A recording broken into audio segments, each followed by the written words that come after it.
introduction before we go into this feature Friday. We're joined today by Kishan, who is a trainee solicitor at CMS. Thank you so much for joining us today, Kishan. Would you be able to provide us a brief background about you? Yeah, sure. First of all, thanks for having me. A bit of a background. So I studied law at Manchester Metropolitan University, graduating in the summer of 2016. During that time, I was applying for 3 years for vacation schemes and training contracts. I was lucky enough to get a few in my final application cycle. And then I obviously opted to join CMS, completed the LPC, I believe in 2018, maybe 2018. And then I started as a trainee in February 2019. I'm currently in my third seat, which will come to an end in August, and then I'll start my fourth seat. Amazing. And what made you want to get into law? That's an interesting question. So I wasn't the type of person who had these grand aspirations from a very young age. To tell the truth, I kind of wanted to join the workforce very early on because my dad was the only one in the family that worked. So I also wanted to kind of help out. I didn't want to do my A-levels. I reluctantly agreed to do them because my parents pushed me. And at the end of my A-levels, one of my politics teacher actually asked me what I wanted to do. And it was like a very brief conversation, but she suggested being a lawyer. And on the back of that, I did some research. I took a gap year. And because I never had these grand aspirations, I didn't do really well in my A-levels. So I picked Manchester as a destination and couldn't apply to uni because of my grades. So I applied to Manchester Metropolitan. And at that time, I didn't understand anything about training contracts or vacation schemes. Didn't know that you needed to have these prerequisite grade requirements. I just thought, let's just go and try this out, really. Yeah, so I kind of fell into it, I suppose. Oh, wow, that's amazing. Quite, and I think that's really inspirational for a lot of people who really A-levels isn't the right time to decide a career path. At 18, what did I want to do at 18? Nothing. Have fun. So yeah, that's really inspiring. How a lot of students, including myself, when I got my A-level results, because they weren't as good as I expected, I almost put a full stop to my career. What advice would you give A-level students who haven't got as many good grades as they'd hoped for their career path in law? I don't think that it's a barrier completely. I know a lot of students who are now studying law at university or aspiring to be solicitors or barristers. They're coming to recognize that A-level grades are a big requirement, a big part of the application process. And then they think because they haven't got the prerequisite grades that a career in law is unattainable for them. I don't agree, and obviously I'm testimony to that fact, and I know lots of other people are. So definitely don't give up. Try to, because you can't go back and change your A-level grades. So now focus on the things that you can control. So doing well in your degree, trying to boost your CV, and trying to make yourself as a better candidate as you can, so you can show that despite your A-level grades, which is one small part of your application, that everything else is pretty strong. Okay. And I know when we've previously spoken, one of the things that you've done to boost up your CV is a lot of networking. You did, to build up your commercial awareness, you did some business entrepreneur side things. So can we discuss first the networking and then the second thing? Yeah, so the networking kind of came about when I started to explore what a career in law kind of entails. So I went to law fairs, I went to open days, I went to insight evenings, kind of went to everything that was offered under the sun. And initially I was incredibly shy. I didn't know who to kind of speak to. Often people came with fellow students from the university. And as someone who's well, what I found was every time I went to these events, there was literally no one from my university, so I couldn't even have that initial rapport. So it was really, really difficult at first. But I decided to kind of sink my teeth into it, and the more events that I went to, the more my confidence grew. Um, so one kind of advantage going to these events and networking that kind of gave me was um, when you continuously go to these events, you get to know graduate recruitment a lot better, and they start to recognize you at these events. So for example, very early on, I went to an open day at this firm, and then I think a week or a few weeks later, they came to the Manchester Law Fair. So I got to meet them there, and then they recognized me. They were like, "Oh, so you came to the open day the other week, etc." And then I think the following week, they had a business competition at their firm. So I went to that and I won the competition as well. So all of those things kind of add up, and graduate recruitment starts to recognize you. And if you leave a good enough impression, they take notice. At least that's what I saw in my experience. The business stuff and the entrepreneurial kind of events and opportunities that I got involved in, they came about because I couldn't apply to some of the law firm events. So when I went on to the graduate recruitment website, it said, "Oh, to apply, you need to be at X university," which is often Oxbridge or Russell Group University. Or if it didn't say that, it would say, "Oh, you need triple A's or AAB." So I got 3Bs. So like instantly, I couldn't apply. Yeah. So then I don't know how I thought about this, but then I started looking at kind of like world-renowned companies that I was interested in. So for example, Google, GE, to see what kind of events they were holding for their grads. And they often had these career events for students at university to come into and understand what type of careers are available at these companies. Because sometimes you might not know what specific careers are available and what type of roles you can apply for. So I went to those events. I networked there as well. They also had competitions and events, which the prize usually was like a week's work experience or something similar. So I applied to those. Luckily, I won those competitions. I got those experiences, and now those were, yeah. I mean, those were really the stepping stones that helped me to kind of say in my application that, look, I have a very strong business interest that I've acquired from working with these global companies, some of which may actually be clients at these firms that I'm applying for. And I could tailor that to say why I wanted to be a commercial lawyer. And yeah, that's what I did at university to kind of make me stand out. Yeah, and that's so good, because I think it's not only for people who haven't got good grades, but even with good grades, applying for a training contract, everyone else will have it. So standing out is so important. You then Yeah, sorry. I mean, that's a great point, because when I went to these events at these businesses and these global companies, what I realized was that there was no law students there. Like I was the only law student.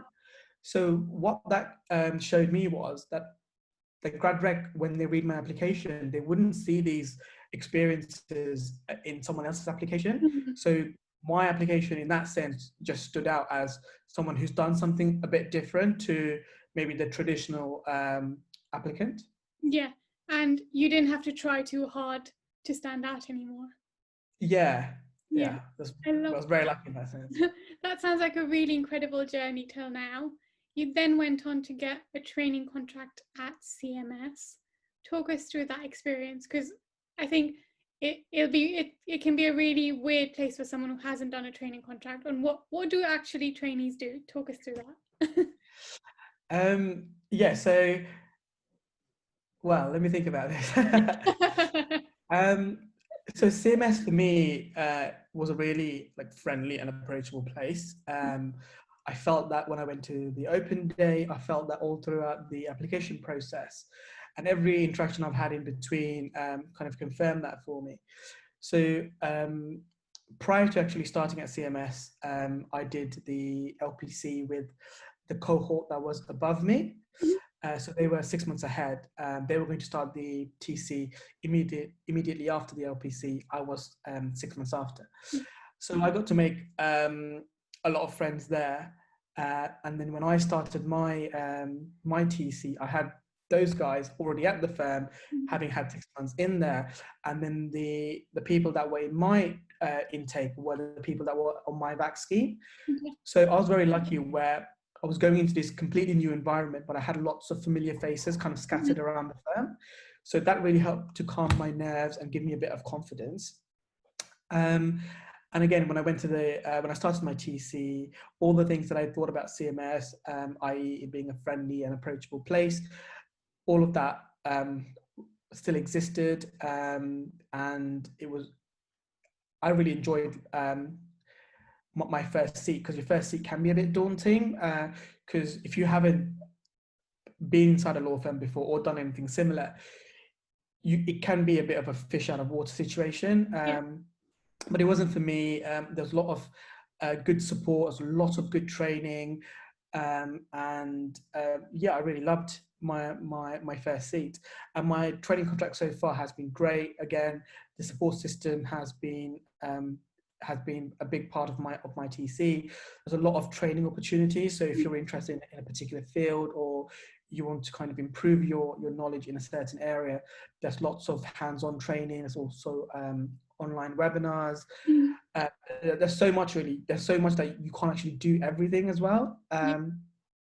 So in that sense, I've really enjoyed it. The work has been very, very interesting. My experience personally has been working on tasks with a partner, associate, and then me. I feel like that's a lot more intimate than I would have expected. That's been incredible for my development, I think, because I'm kind of observing these very senior lawyers doing incredible work. I'm learning through osmosis, and then they're also getting me involved in these tasks that might appear simple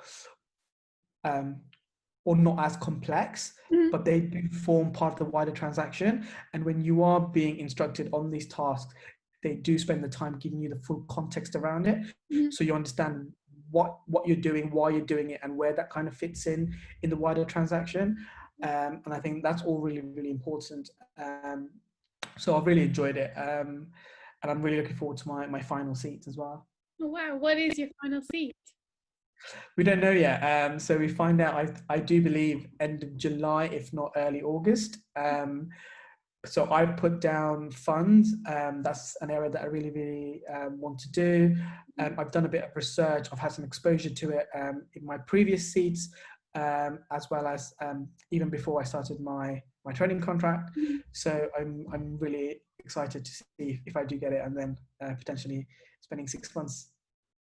Wow, can't wait to hear about that experience. And I think what I really drew out of what you just said is networking doesn't finish once you get a job. Internal networking, I'm such a big advocate of it, but internal networking helps you so much in your job as well. 100%. Because especially when you start your training contract, doing the LPC, etc., you get to meet other future trainees at all of these other firms as well. And that kind of friendship continues even though you're not in the same firm. And then later on, when you're qualifying, you might move firms, or your friends might let you know that there's a vacancy at their firm in the area that you're interested in. So your network is quite important. It's always there. You do need to build it. And although London is a big place, there are a multitude of firms. It is a small world. You regularly come into contact with people you've met before. You bump into them in the streets. You see them on email chains. So continue networking and learning from others, really. Yeah, exactly. I know in part of one of your seats you had a secondment with Goldmansachs. Tell us a bit more about that experience. So, I mean, Goldmansachs is a huge name, right? So I really did want it. And when I started my TC, I knew that I wanted to kind of focus on the whole banking and finance area. So early on, before you pick your seats, you get a seat Bible. So it lists all the seats and all the secondments that are available for you to choose from. So when I was picking my first seat, I looked at the secondments, and Goldmansachs was something that kind of stood out to me, and I knew that I wanted to do it at some point. You can't do secondments in your first seat. I think it's quite rare. So when it came to selecting my second seat, I put down Goldmansachs. So you get interviewed for the role by one of the lawyers at Goldman's. Luckily, I got the role. I really enjoyed my time there. It was intense and difficult. It's advertised as something that's a bit higher in terms of experience as well. So it says you'll be doing work that's similar to, let's say, a 1 to 2 year PQE, and you're kind of going in there as a second seat trainee. With the only experience you have is having done a completely different area 6 months ago. So it can be difficult. It was a huge learning curve, but it's an accelerated kind of growth process. I learned a lot from it. I really enjoyed it. I made some really good friends, and I still try to stay in contact with the people that I met at Goldmansachs. So yeah, I really enjoyed it. Awesome. I love your journey. I absolutely love your journey. Thank you. Okay, I can't wait to hear more of it. But just for today, what would be the one tip you would give to students who are, aspiring solicitors? Oh, one tip. I think you need to. I think students fail to understand that everyone's going through their own separate journeys. So even though it looks like, let's say, Tom is the second year law student, and then so is Harry, they're both at a different stage. I don't think just because they're both second year law students that you can compare their journeys kind of exactly. For example, what Tom needs to succeed might be different from what Harry needs, right? So Tom might need lots of work experience. Harry might have a great CV, but has no idea how to kind of communicate his experiences well at interview. So one tip I think that's quite important will be self-awareness, right? You need to understand what you need and not what anybody else needs or what anybody else needs to be doing. So you need to kind of look internally, do almost like a self-audit, and find out what you're great at, because you are great at a lot of things that other people are actively trying to improve. And then identify the areas that you're not that great at, and then create like a plan. It doesn't have to be like a specific plan with agendas and schedules, just an kind of an idea of how you're going to go about improving those areas that you're almost weaker at, and you need to improve. So yeah, I don't think there is one specific tip that's that everyone needs to adhere to right away. It's almost think about what you need at this time to get you to where you want to be in the future. I love that. I'm sure people would really learn from this. Thank you so much for your time today, Kishan. No problem.